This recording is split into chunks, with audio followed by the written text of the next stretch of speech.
আমাদের সমাজে প্রচলিত মিলাদ কিয়াম নিয়ে দ্বন্দ্ব চলছে, পুরো সমাজ দুবার হয়ে গেছে। আমরা জানতে চাই, ইয়া নবী সালাম আলাইকা, ইয়া রাসূল সালাম আলাইকা, এইভাবে মিলাদ কিয়াম করার ব্যাপারে শরীর সমাধান কি? দেখুন ভাই, মিলাদ হচ্ছে আল্লাহর হাবিব মুহাম্মদ সাল্লাল্লাহু আলাইহি ওয়াসাল্লামের জন্ম বৃত্তান্ত।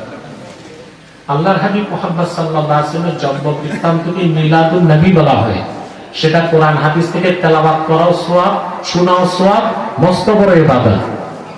এই দৃষ্টিকোণ থেকে কেউ যদি মিলাদুন নবীকে হারাম বা নাজায়েজ বলে, সে বেঈমান হয়ে যাবে। এখন একটা বিষয় নিয়ে ইশকাল করা হয় যে কাইফিয়ত কি হবে, কাইফিয়ত কি হবে।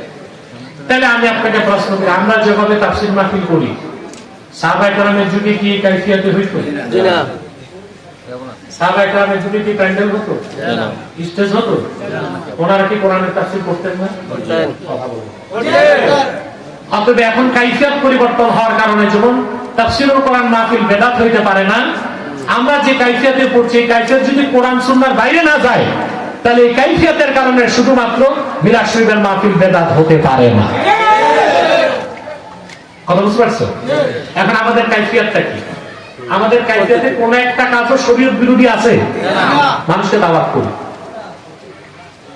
যে ভাই আমার বাসায় মিলাদ শরীফ আসবে, আতর ছিটাই, আগরবাতি জ্বলে, একজন ইমাম সাহেব বা হাফেজ সাহেব কোরআন তেলাওয়াত করে, হামনাত করে, তারপর সবাইকে নিয়ে দরুদ সালাম পড়ে, তারপরে কিয়াম করার সময়, সালাম করার সময় তাওয়াল্লুদ পড়ে। তাওয়াল্লুদ হচ্ছে আল্লাহর হাবিবের জন্ম বৃত্তান্ত। তারপর দাঁড়িয়ে সালাম করে মাঝে মধ্যে আল্লাহর হাবিবের শানে কিছু কবিতা পাঠ করে। এই পুরা কাইফিয়তে একটা এমন কাজও কি আছে যেটা হারাম বা শরীয়ত বিরোধী? এই কাইফিয়তে মিলাদ কিয়াম করলে হারাম বলার তো কোনো সুযোগ নাই। তো আপনি তাফসীরুল কোরআন মাহফিলও করতে পারবেন না, ইসালের সব মাহফিলও করতে পারবেন না, পীরের দরবারে বার্ষিক মাহফিলও করতে পারবেন না। কাইফিয়তের কারণে ওগুলো বেদাত হইল না, শুধু মিলাদ শরীফের মাহফিল বেদাত হবে, এই ফতোয়া কোনো ভালো যোগ্য মুহাক্কিক আলেম দিতে পারে না। কথা বুঝতে পারছেন? নিঃসন্দেহে মনে রাখবেন, মিলাদ শরীফ পড়া সুন্নতে সাহাবা, আর মিলাদ শরীফের কিয়াম হচ্ছে মুস্তাহাব, মুস্তাহসান। এখন কেউ কেউ বলে, যখন আপনারা রাসূলুল্লাহ সাল্লাল্লাহু আলাইহি ওয়াসাল্লামকে সালাম জানান, তো ইয়া নবী সালাম আলাইকা বলেন কেন, ইয়া আইয়ুহান নবী বলেন না কেন? আসলে তাদের তাহকিক নাই।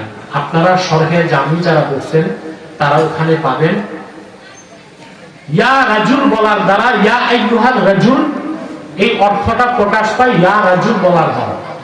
যখন আপনি এসে বললেন আমাকে ইয়া রাজুল, এটা সহি, এটা দিয়ে আপনি বুঝাইছেন ইয়া আইয়ুহার রাজুল। কথা বুঝতে পারছেন? দ্বিতীয় কথা হচ্ছে, আরবিতে দুইটা রীতি, একটা গদ্য নীতি, একটা পদ্য নীতি, একটা নাজাম, একটা নাসাব।